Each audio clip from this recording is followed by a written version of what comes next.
Hello, mindful friends. We are continuing with the theme of mindful relationships this week. And in particular, I dove into tech use. So, technology obviously has a myriad benefits to our lives. It makes us more productive, it can engender increased connection and community. It can also do the opposite. It can cause stress and anxiety. For example, when you're scrolling through social, it's very hard to feel happy or content when you're comparing yourself to others. And social comparison is sort of a natural par for the course, with a lot of social media. Beyond that, just FOMO, fear of missing out, watching what everyone else is doing or engaged with and feeling like you're not a part of it or you've been left out of it. And that can cause a lot of loneliness and isolation to set in. And then there are the inevitable sleep disruptions when we're on our devices too much, especially at night. Our minds are revved up and excited, and then it's very hard to calm ourselves and go to sleep. Sleep patterns, this is just researched and proven, get disrupted by too much tech use. And then, of course, following in the theme for this week is that it can erode relationships. If you're doing too much of this and just always in the devices and you're not actually present to the world around you, you're not engaging with your actual physical, real connections and relationships. So my offering to you this week is to try a digital detox. So what does a digital detox entail? Well, in the, let's call it extreme, this could mean that you completely allow yourself to cleanse your mind and body of the addiction to technology.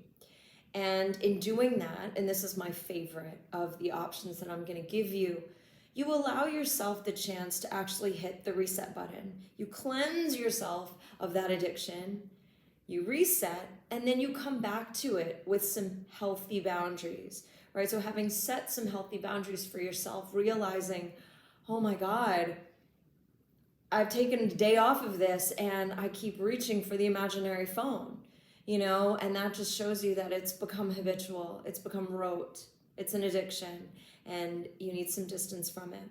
So in many retreats, mindfulness retreats in particular, I have practiced this digital detox, right? Where we'd go into the retreat, and let's say it was a 3-day long retreat. We'd go in and we'd turn off our phones.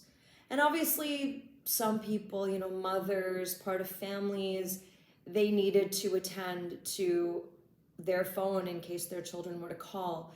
But the advice here is to just let your family and friends know that you're going to be embarking on this digital detox so they are prepared to not be in constant contact with you, or that rather you will not be in constant contact with them. And then if you need to keep your phone on or around you for that day or 2 days or whatever it is you choose, then you have just set windows of time, healthy boundaries, right? Where you actually then engage with the phone, engage with the technology, and they are available to you and you are available to them. So that's the digital detox, full-on reset button. You can also do, let's say, milder version of this, a digital fast, right? Where you just allow yourself to not have that thing for a certain amount of time. Let's say every day you do a digital fast for an hour. And that's 1 hour of your day. Maybe it's over lunchtime. Maybe it's at the 5 o'clock hour as soon as you finish work and you're on your way home. Whatever you choose, it's a certain amount of time where you just fast from all of the technology. And you just allow yourself to come back to the present moment, to come back to yourself, to come back to a state of being a human being, not a human doing, and find some ease and peace inevitably from that. This will also give you a little bit of objectivity from what can be digital addictions. And then finally, you can practice some digital abstinence.